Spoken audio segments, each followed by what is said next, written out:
Welcome back. Pakistan में मकई के ज़ेरे काश्त रकबे में मुसलसल इजाफा हो रहा है। वजह सिर्फ ये है कि मकई के मुख्तलिफ इस्तेमाल है, मुख्तलिफ इंडस्ट्री में मकई को इस्तेमाल किया जाता है। लाइव स्टॉक फार्मिंग में मकई का साइलेज किसानों की बुनियादी ज़रूरत बन चुका है। कमर्शियल डेयरी फार्म का साइलेज के बगैर तसव्वुर भी नहीं किया जा सकता। इसके अलावा अगर साइलेज का रेट अच्छा ना हो तो किसान कुछ दिन फसल रोक कर उसका दाना बना सकते हैं, और दाना भी मुख्तलिफ मकासद के लिए इस्तेमाल होता है। पोल्ट्री और लाइव स्टॉक की फीड में भी मकई बुनियादी जुज़ के तौर पर इस्तेमाल की जा सकती है।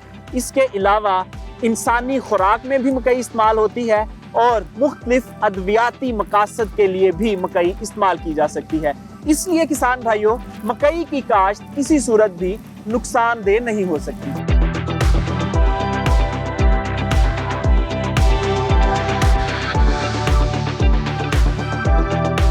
तहकीकी इदारा बराए मकई के इंचार्ज एहसन मली हमारे साथ मौजूद हैं। उनसे पूछते हैं कि मकई की क्या सूरत हाल है और क्या किसानों को इस दफ़ा फ़ायदा होगा कि नुकसान। अस्सलाम वालेकुम सर। वालेकुम सलाम।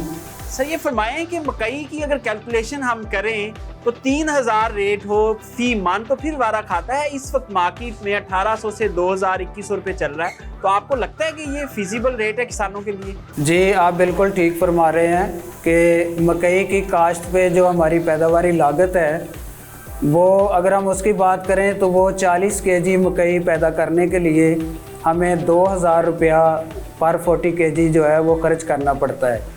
यानी पर 40 केजी की पैदावारी लागत जो है वो 2000 रुपया है। तो अगर प्रोड्यूस का जो रेट है वो ही 2000 से कम हो तो फार्मर जो है वो नुकसान में जाएगा। अच्छा एहसन साहब, आप ये तहकीकी इदारा चला रहे हैं, तो क्या आपने गवर्नमेंट को प्रपोजल्स दी कि इसकी कीमत कम से कम इतनी होनी चाहिए, या कौन जिम्मेदार है इस इतनी कम कीमत का? जी बिल्कुल, हम हर फोरम पे जो है गवर्नमेंट को प्रपोजल देते हैं, हर ज़रिया से ये बावर कराने की कोशिश करते हैं कि फार्मर का काम नहीं है कि वो इसकी एक्सपोर्ट करे। फार्मर का काम है मकई को प्रोड्यूस करना, जो वो अल्हम्दुलिल्लाह हमारा फार्मर एजुकेटेड है और बहुत अच्छे तरीके से जो है वो मकई की अच्छी खासी पैदावार फी एकड़ ले रहा है। एहसन साहब ये फरमाएं कि पाकिस्तान में कौन सा माफिया है जो इसकी कीमत को ऐसे कंट्रोल किए बैठा है, ऊपर नहीं जाने दे रहा? ये हमारी मार्केट है, इसका जो है ना ज़्यादा कंजम्पशन होती है पोल्ट्री फीड में। तो 65-75% जो हमारी मकई है वो पोल्ट्री फीड में इस्तेमाल होती है।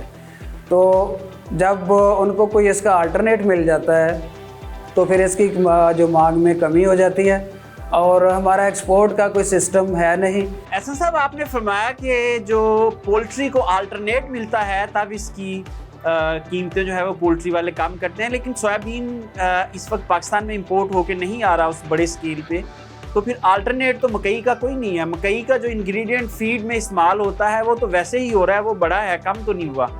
सोयाबीन की प्रोडक्शन भी हो रही है, तो वो कोई भी चीज़ जो है ना, जब वो मकई की निस्बत सस्ती मिलेगी तो फिर वो ज़ाहिर है मकई की निस्बत उसको प्रेफर करेंगे। सोयाबीन का रेट इस वक्त 300 रुपये केजी है, वो बहुत महंगी है इससे। और ग्रेन भी होते हैं पोल्ट्री मतलब फीड में जो मकई के अलावा इस्तेमाल करते हैं।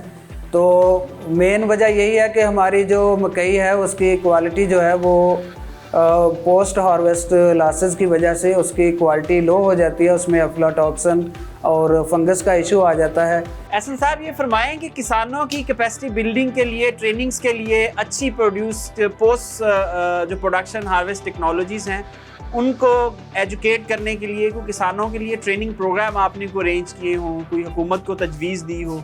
जी, हमारा अदारा जो है वो बाकायदगी के साथ फार्मर्स के साथ भी मीटिंग्स करता है, फार्मर की ट्रेनिंग का भी बंदोबस्त करता है, और इसके अलावा जो महकमा ज़राअत तोसी के ऑफिसर जिनका फार्मर के साथ क्लोज़ कांटेक्ट होता है उनकी बाकायदा तरबियत के प्रोग्राम मुरतब करता रहता है। एहसन साहब इस दफ़ा हमारे कुछ कंटेनर रिटर्न हुए हैं अफ्लाटॉक्सिन की वजह से, और ओवरऑल भी हमारी क्वालिटी अच्छी नहीं है, फार्मर ड्राइंग सही नहीं कर पाते। इसका मतलब आप जो ट्रेनिंग करवा रहे हैं उसका इम्पैक्ट नहीं आ रहा, क्या मसला है, कैसे ये ठीक होगा मामला? देखिए, हमारा जो तल्लक है वो एक रिसर्च इंस्टीट्यूट से है, जो कि एक ब्रीडिंग का इंस्टीट्यूट है, जिसका बेसिक काम जो है वो मेज़ की बेहतरीन अक़साम, नई अक़साम, हाइब्रिड और आम अक़साम तैयार करना है।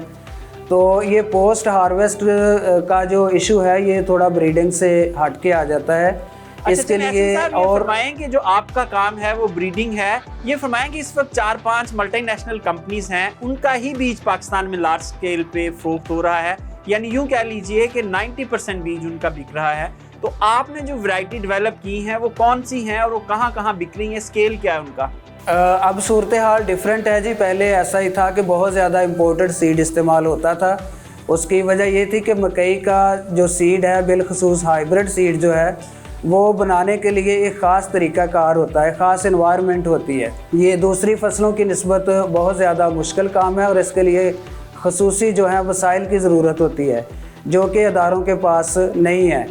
तो अब बहुत सारी प्राइवेट कंपनीज जो लोकल हैं बना रहे और किसानों को ट्रेनिंग भी नहीं कर रहे, तो फिर ये हमारा जो इदारा है मेज रिसर्च इंस्टीट्यूट, इसका फिर बेसिक फंक्शन क्या है और कर क्या रहा है ये?